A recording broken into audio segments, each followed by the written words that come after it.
I started this whole bit with something simple. A few leftover MDF boards from an old home project. They were just lying there, taking spaces, and I thought why not turn them into speaker boxes? Before cutting anything, I had already done with the math. Enclosure volume, sealed versus ported behavior, driver parameters, all of that was sorted. I'll talk about the modeling in another video, but at this stage, I was already committed. It was time to turn those boards into actual boxes. The hardest part of the build was getting the cuts perfectly square. MDF is easy to work with than plywood, it doesn't splinter, it stays predictable and small screws bite into it nicely.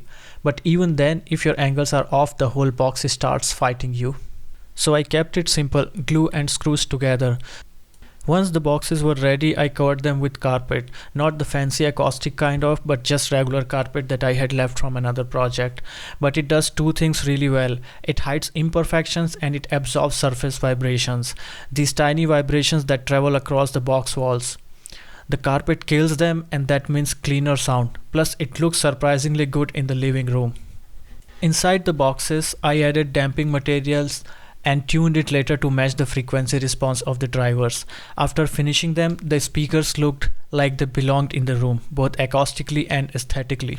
I built three of these, two side speakers and one center. It took time, patience, and a lot of sanding dust. But seeing them lined up felt worth it. For the front left and right speakers, I took a bit different approach.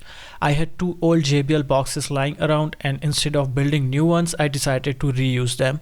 I removed the ports and turned them into seal enclosure to match the rest of the system. Then I swapped the original tweeters for AMT ribbon tweeters, much cleaner, much faster, but AMTs can sound terrible if you don't match them properly. So I built a custom crossover and tuned it until the face aligned with the side speakers.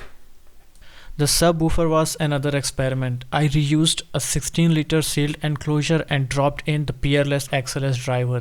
It's a 10-inch driver meant for a ported design, but with damping material and some tuning on the amplifier, I managed to get surprisingly deep bass out of it. Not the ultra-low home theater rumble, but more of a musical, controlled low end and good dynamic range. But since this system is meant for movies, I already knew that eventually I will need to switch to a proper ported design for better extension. With a QTS of around 0.29, this driver behaves beautifully in a ported box too. And that's how the speaker setup came together. 5 speakers, 1 subwoofer, all built or modified by hand. Of course, once everything is placed in the room, the real tuning begins. Adjusting positions, distances, crossover points, and the dealing with room's own acoustic personality. But for now, the boxes are ready and the system finally feels real.